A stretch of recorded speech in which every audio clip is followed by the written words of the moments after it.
The race is on to succeed South Korean Ki-tak Lim as the next Secretary General of the International Maritime Organization.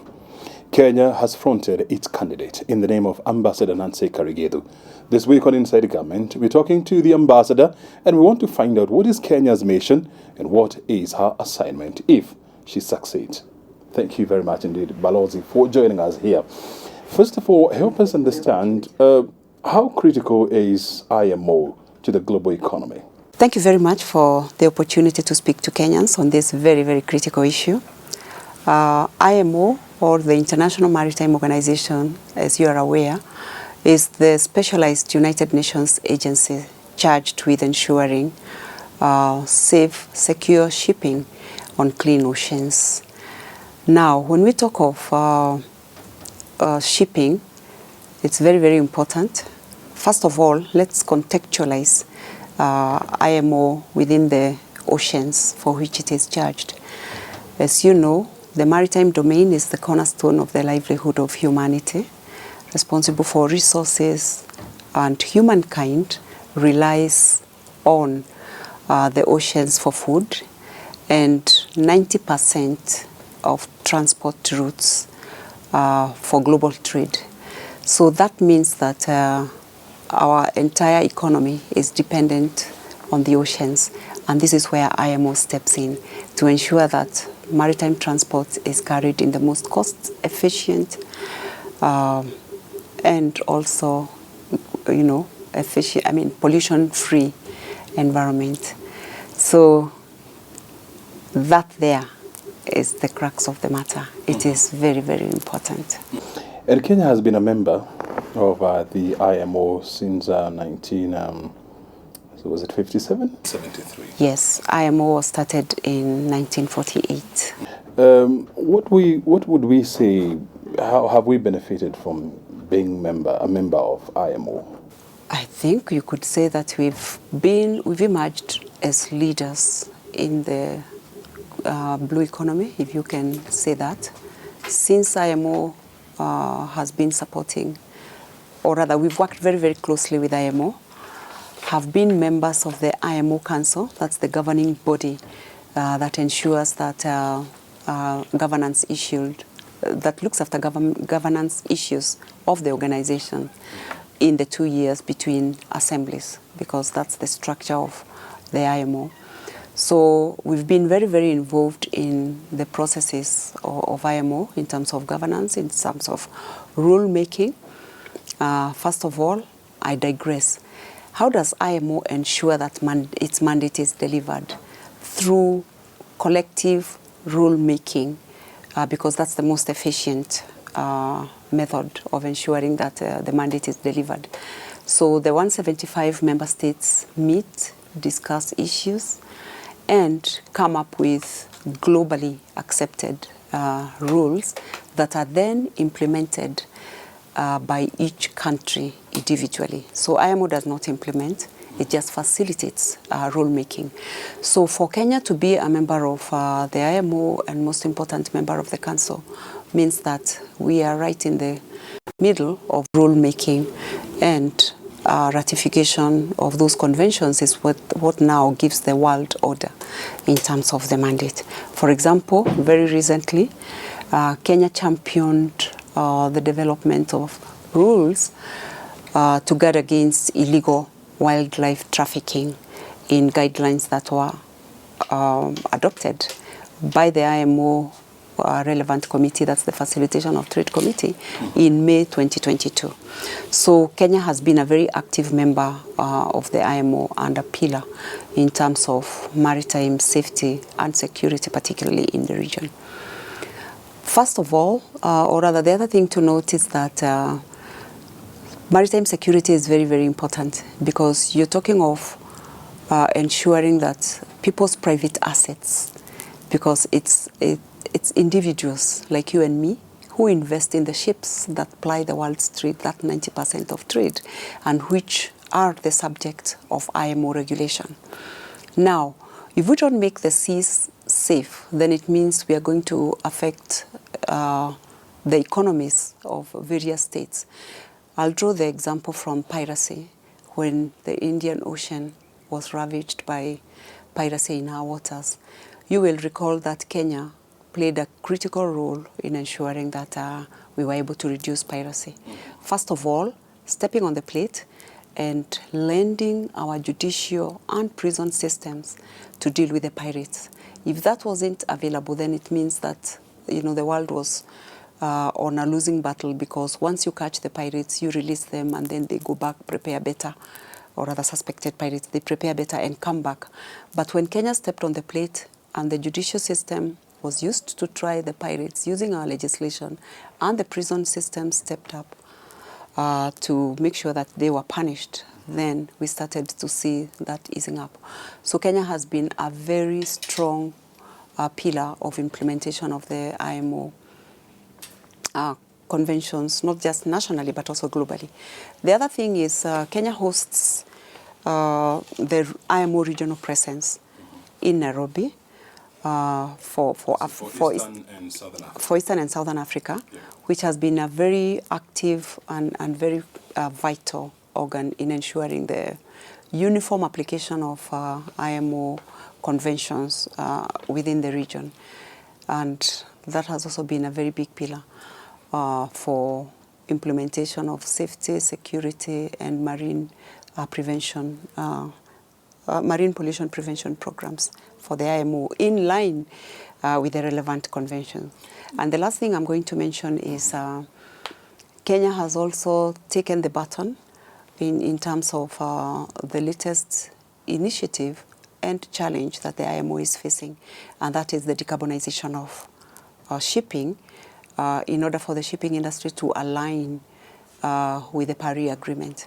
If you recall, initially when the agreement was signed, shipping was not part of the agreement. But of course, because it's also a polluter, it's hard to also, through IMO, step on the plate, and through the initial greenhouse gas strategy, come up with measures to ensure that the industry complies. Now, what happened is that because not every region, not every country, developing countries, the small island developing states, the least developed countries cannot be on the same level. And therefore, IMO came up with a program, the Global Maritime Network, in order to assist specific regions to build capacity to deal with issues of climate change.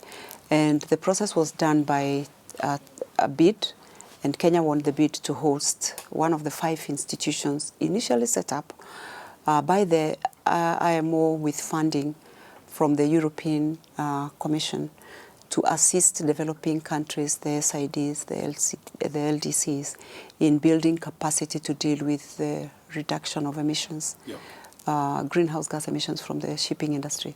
And therefore, the Maritime Technology Training Corporation Center, MTCC, for the African region is based in Kenya, Nairobi. Very good. Your candidature is very unique in many aspects because, number one, if you succeed, you're going to be the first woman to lead this organization since it was created back in 1948. Yes. You're going to be the first African to hold this position. Mm-hmm. You're also going to be the first Kenyan to hold this position. And Kenya is going to be the first country in Africa to host this position. So it is unique in that way. And your candidature has been endorsed by the African Union, which is a big movement, which is a big institution, when it comes to the maritime transport in the world. And so it is proper to say that for the first time, we have seen Africa speaking in one voice, that we want the Kenyan candidates, to capture this position. And so it has also been campaigning for you. So it's proper to say that you're Africa's favorite child. Okay, allow me to start by saying and thanking His Excellency President Dr. William Samoei Ruto for the confidence he has bestowed on me in nominating me and endorsing me as a candidate for this very, very important post. And also, of course, the African Union for the endorsement. It is, like you have said, it would be the first time that Africa as a region would be hosting, or rather would be leading the global maritime community. And that would be no small measure for us as a country and as a region, because the maritime sector affects everybody globally, be they coastal states, landlocked country, and therefore everybody has a stake in the maritime industry, because you're either a consumer of goods, finished goods, you're either, a country that produces raw materials that must go by the sea. Indeed, the significance of the maritime sector was once encapsulated in a very simple phrase by the then the Secretary General of the International Maritime Organization, Metropolis, when he said that without shipping, half the world would freeze and the other half would starve, which means that all of us have a stake in the sector, and therefore we all bring our unique experiences. We should all be able to bring our unique experiences into managing such a very important sector globally, and therefore it would be an honor and privilege to be able to clinch this position. What is Kenya's and Africa's selling point when they are marketing you as their favorite candidate? I've invested myself in the sector. I have a career that I started from the lowest echelons of government of Kenya and have grown up to reach the level of policy-making decisions nationally. I've also had the privilege of playing a significant role in the African continent in terms of building maritime administrations in the country. I was responsible for setting up maritime authorities in a number of African countries. I also worked with the African Union, helping member states come up with policy documents in managing their maritime affairs. And then I've been the consummate diplomat for the maritime sector, both in Kenya and the region, having led the Kenyan delegation to the IMO and to other international maritime organization of significance for more than 18 years. And in that regard, played key roles in the organization, chairing technical committees, the Technical Cooperation Committee, and therefore leading members into debates and consensus building processes. I've also been, like I said earlier, taken the lead in proposing and, bringing consensus on adoption of a number of issues. But most important in maritime security issues, marine prevention programs within the region have played a key role. So that means to say that... one of the founding members of WOMES. Yes, I was going to come to that. I've also been a mentor and a role model for young girls in the region, Eastern and Southern Africa, having started and midwifed the birth of the Association for Women in the Maritime Sector in Eastern and Southern Africa. So the point I'm making is, I'm an African, yes. I'm a Kenyan, I'm a woman, I'm an African, but those are just not ticking the boxes.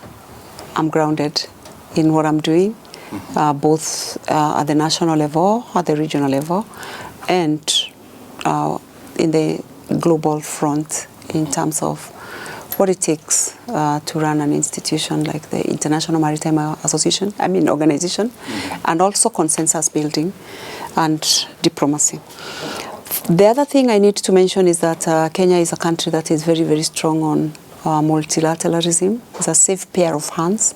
We've shown the lead in terms of the maritime sector, in terms of developing the blue economy. If you recall, I said before, we're a strong pillar for maritime security in the region. Then the other thing is that we've led from the front. When we brought the world to Kenya, Nairobi, Kenya, in the first ever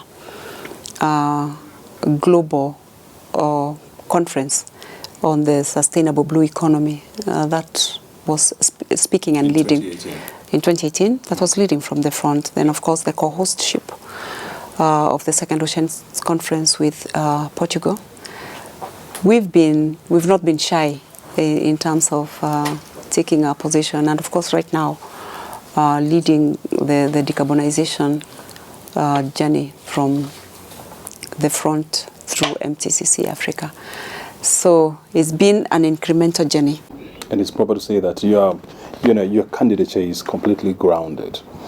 But this is not just a position that looks at your experience. It's a highly political position that involves a serious lobbying by countries, by institutions. Apart from Kenya and the African Union, who else is backing your candidature? Now, let me say that the process of voting within IMO, especially at this point, is very hard to come out and say this is what's going on, because it's a political process. And the same way that, countries vie, you won't know until first of all, the nominations have not even closed. Yeah, so it may be.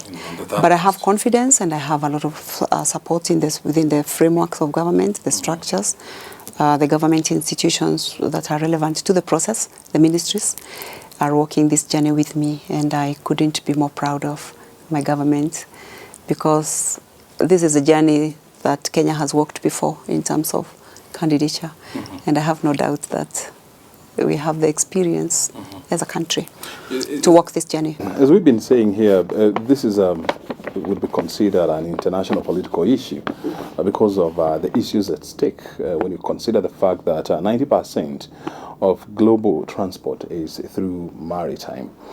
And so from small to big countries, they have significant interest in these. And just like in any political process, there is campaigning. In this case, you're talking about lobbying, to use a more diplomatic term. What are you doing now, or what is Kenya doing now to ensure that, number one, your candidature is popularized, and number two, you get the backing of big countries, or countries that are in category A? I'm talking about the US, the China, Japan, such countries. Okay, let me start by saying this. IMO comprises of 175 member states, but the countries that have the vote are 40, who comprise the council. And within IMO, they are not big or small in terms of the rights and obligations and the responsibilities of member states. So I think every single vote counts, and we are not leaving anything to chance. What is happening between now and the July 23rd. What is happening between now and that time? Between now and that time is campaigns. It's to convince, yes, in campaign mode, because declarations have been made for those who have made. So it's to articulate our mission, my mission, articulate my agenda, and that way convince as many of the voting people that a candidature, or rather an SG in the name of Nancy Karigitho, will serve the member states' interests. And if you allow me, then I will touch on a few of the issues that comprise or provide the prong for my candidature. First of all, most important is to bring back multilateralism within the IMO, in terms of IMO becoming, or not becoming, remaining the place where decisions are made that affect the multiplicity of members, that are not designed, decisions that are not driven by national, regional interests or personal interests, but that are driven or support the interests of the member states, the common interests of the member states. That's very, very important. And for IMO to remain the institution where decisions for the maritime industries are made and the body politic is not fractured. That's very important. Yeah. Restore the trust for member states that the institution is working for their interests. Then most important is to continue with improvement of processes for IMO in terms of digitalization, for effectiveness, effective information sharing for member states to become more efficient, streaming of meetings so that we have more involvement so that not everybody has to be physically in London during meetings, and therefore you get more people participating and getting more debates. Then supporting member states, particularly the developing countries, the SIDs, the LDCs, with information that supports them in their debates, in their participation, so that you have more rich, debates or conversations within the rule-making processes, and then more buy-in and more, confidence that the organization is working for them. So technical cooperation and collaboration, very, very important in terms of that. Now, the biggest challenge, dealing with the biggest challenge of our time, because IMO is 70 years old today, but the biggest challenge facing the organization today is the climate change issues, like we said before. And in terms of transitioning into green shipping, ensuring that we have just a just and equitable transition. What does that mean? We're still coming up with the parameters for that, what it means, but it's very important that all of us work together, we leave no one behind, and that transition is to the satisfaction of everybody. But like I said before, is providing the platform for member states to come and bring all the issues, all the information on the table and come up with the measures that we will all agree with, because we have no choice. The green fuel, the technology, and make sure that we all work together. Most important, bringing in diversity in IMO, and of course supporting gender equity.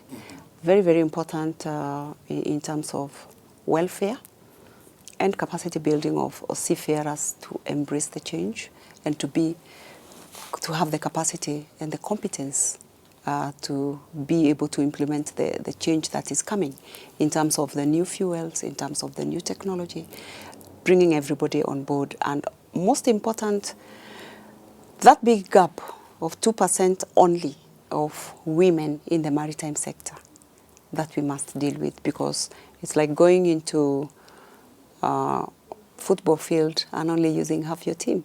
You have been at the forefront in the last 30 plus years, in driving the women agenda or the mainstreaming of women in the maritime industry. And when you look at global statistics, they will tell you that only 2% of maritime players are women. So and we are praying and hoping that you get this position, how do you plan to go about that to increase the participation of women in maritime affairs at the global level? Role modeling at the highest level becomes very, very important for the young girls to believe that, yes, it's possible. If so-and-so, if women can have done it, then of course we can also do it. That's very important. Mentorship, that's one of the issues, so that they believe in themselves. Changing the perceptions, that's important. And also insulating the recruitment processes so that, you remove the biases that if it's a woman, and bringing in more women anyway into the interviewing spaces so that we can remove the biases in terms of the recruitment of women. Catching them young also very important. STEM, I work with, I'm a mentor for STEM, for the UNESCO program for STEM. Science, technology, engineering and math, particularly for girls. Now, you realize that that is a very important pillar in terms of the skills that are needed for the women. And therefore, having a big pool and encouragement for that is also very important. And I believe very, very strongly that the story of the importance of the maritime sector is not well known. And this I'm speaking from experience. And we need to build the numbers. And therefore, how important then is it to bring the programs for teaching about maritime issues and the place it plays in our lives, particularly if we are going to achieve the UN Sustainable Development Goals. How important is maritime? Yet, a lot of people learn about maritime very late in their lives. There is scope for bringing that kind of awareness at a younger age, before young people have already decided or have already been exposed to other careers which are more attractive. And therefore, this I think is going to be very, very important to bring in more.